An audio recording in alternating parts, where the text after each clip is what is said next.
پیارے دوستو، یہ کہانی ہے ایک لالچی مگرمچھ کی۔ ایک جنگل میں بہت سارے جانور رہا کرتے تھے۔ شیر جنگل کا بادشاہ تھا۔ اس کا ایک بیٹا تھا جس کا نام تھا ٹوٹو۔ وہ بہت بہادر اور سمجھدار تھا۔ جنگل میں ایک بہت خوبصورت تالاب تھا، لیکن اس تالاب میں مگرمچھ رہا کرتا تھا۔ اس تالاب میں مگرمچھ اپنی مرضی چلاتا اور کسی کو تالاب سے پانی نہیں پینے دیتے تھے۔ مگرمچھ کہتے تھے کہ پہلے ہمارے کھانے کو پھل وغیرہ لاؤ اور پھر پانی پیو۔ بیچارے جانور جنگل سے پھل جمع کرتے اور مگرمچھوں کو لا کر دیتے، پھر مگرمچھ ان کو پانی پینے دیتے۔ سب جانور مگرمچھوں سے تنگ آ چکے تھے، لہٰذا سب نے مل کر سوچا کہ ہمیں جنگل کے بادشاہ شیر کو یہ بات بتانی چاہیے۔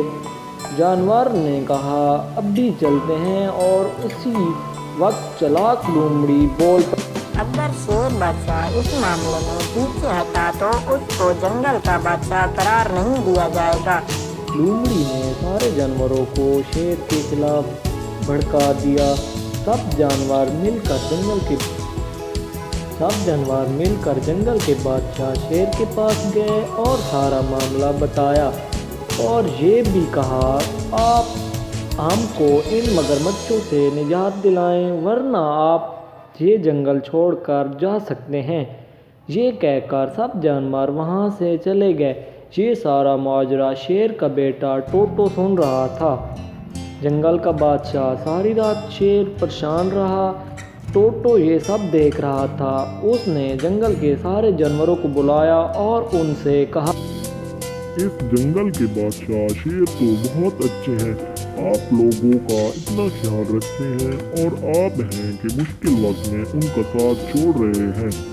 چالاک لومڑی نے کہا، ایک چھوٹے سے بچے کو کیا پتا ان باتوں کے بارے میں؟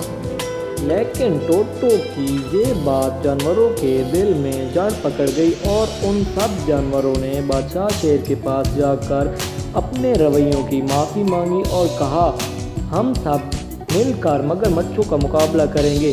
سب سوچ رہے تھے کہ مگرمچھوں کا مقابلہ کس طرح کیا جائے۔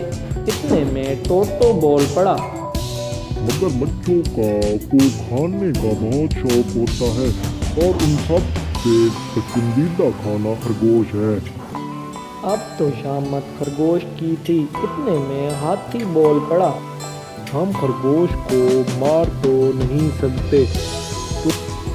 ٹوٹو نے کہا، ہم اسے ماریں گے تو نہیں، ہاں اس کا استعمال ضرور کریں گے۔ سارے جانور ٹوٹو کی شکل دیکھ رہے تھے کہ اس چھوٹے سے بچے کو اتنی عقل مندی والی بات کیسے سوجھی۔ خرگوش کو سب نے حوصلہ دیا اور کہا کہ تمہاری مدد سے سب جانور آرام سے زندگی بسر کر سکیں گے۔ سب کی حوصلہ افزائی پر خرگوش راضی ہو گیا۔ سب نے ایک بہت بڑا گڑھا کھودا اور اس کے اوپر پتے ڈال دیے تاکہ مگرمچھوں کو پتہ نہ چلے کہ ہم ان کے لیے جال بچھا رہے ہیں۔ اب کام شروع ہوا۔ خرگوش مگرمچھوں سے بغیر پوچھے پانی پینے لگا۔ مگرمچھوں نے اسے دیکھا تو مگرمچھوں کو بہت غصہ آیا اور انہوں نے اس سے کہا، اس کی سزا یہ ہے کہ اسے کھایا جائے۔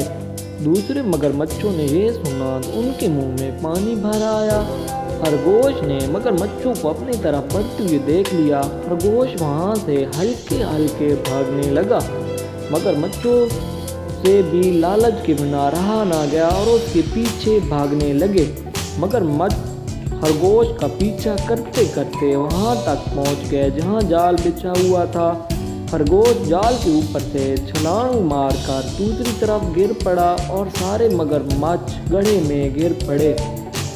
اس طرح سارے مگرمچھوں کو ان کے کیے کی سزا مل گئی اور خرگوش نے سکون کا سانس لیا۔ پھر سب نے ٹوٹو اور خرگوش کا شکریہ ادا کیا۔ جنگل کے بادشاہ شیر نے ایک بہت بڑی دعوت رکھی۔ اس طرح سارے جانور ایک بار پھر پہلے کی طرح ہنسی خوشی زندگی گزارنے لگے۔